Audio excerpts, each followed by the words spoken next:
Our top focus at this hour, polling stations have opened in Germany as voters head out for polls to elect their new leader. The election outcome is highly uncertain and according to voter polls. Reports say that several coalition equations may emerge.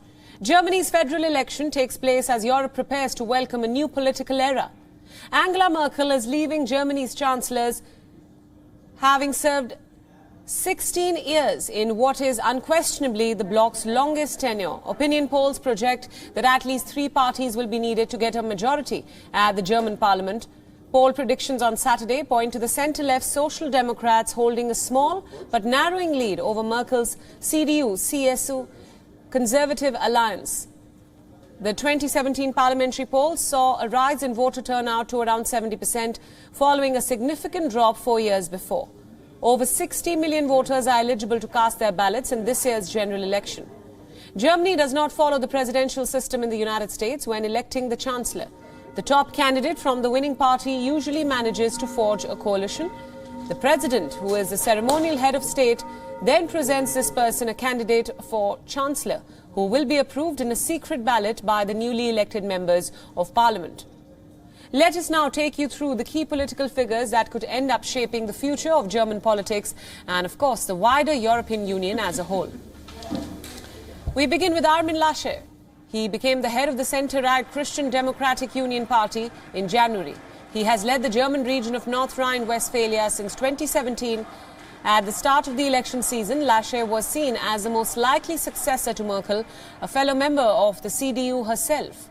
But over the past month, Laschet's popularity has fallen and has pushed the CDU down in the opinion polls. Next up is Olaf Scholz, Germany's current finance minister, who has perhaps been the biggest surprise in the campaign.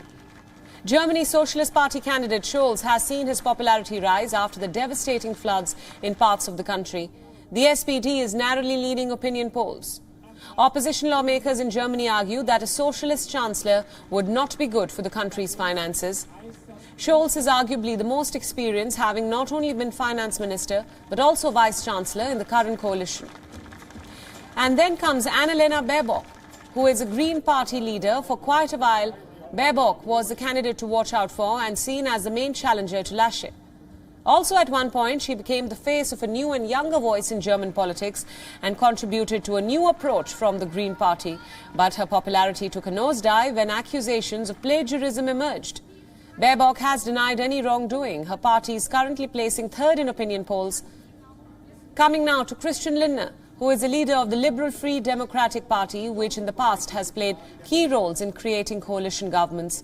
Lindner is expecting to get some fresh political momentum at this vote. Lindner has said that he is ready to join forces with the CDU or the SPD or even the Greens. And lastly, there's Alice Weidel. She is the co-leader of the anti-immigration party, the Alternative for Germany. Although the party has no chance of winning the majority of seats in parliament, experts will be monitoring how well the party does in this election. The AfD entered the German parliament for the first time in the last election in 2017.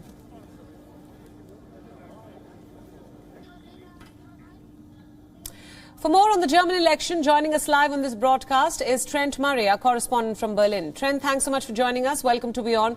Now, Germans are voting to elect their new leader after 16 years of the Merkel chancellorship. Give us a sense of what the political pundits are predicting. We hear it's a tight race.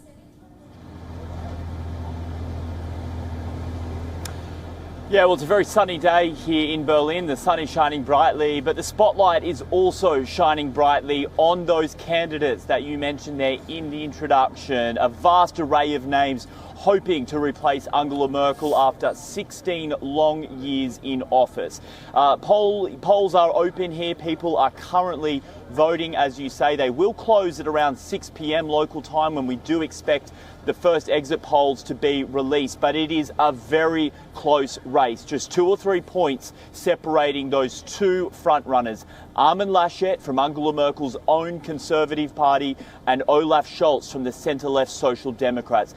Those are the two names you need to watch tonight as those first results come through, because it will very likely either be one or them that become the next chancellor. But the real name of the game, as you say, is all about coalition building. It is very unlikely, in fact near impossible, that any one party will win an outright majority, meaning the real parlour game in Berlin right now is trying to forecast which parties may work with who and horse trade and do deals to try and get to 50% in that building behind me, the Reichstag Parliament building. It is a very exciting race, very close at this stage, a lot of people watching. Right. Now, Trent, Merkel, of course, has been a very popular leader. The last 2 years have been challenging for most global leaders with the pandemic and economic upheaval and, of course, the recent floods in Germany. So what do Germans expect from the new leader?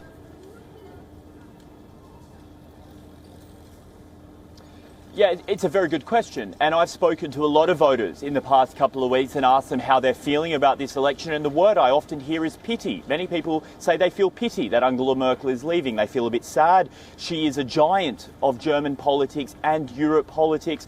People often here refer to her as Mutti, which means mother. And that is because after 16 years, she really has become in many ways the mother to the nation. And she's very adored by a large chunk of voters here. She's got very high popularity in approval ratings. And so because of that, trying to shift the spotlight away from her onto new candidates has been difficult for all of the political parties coming after such a popular leader. But nevertheless, I think the penny is starting to drop, so to speak, with people realising that the Merkel era is coming to an end. And so they are looking at people like Olaf Scholz or Armin Laschet and deciding who they want to take them into this new chapter.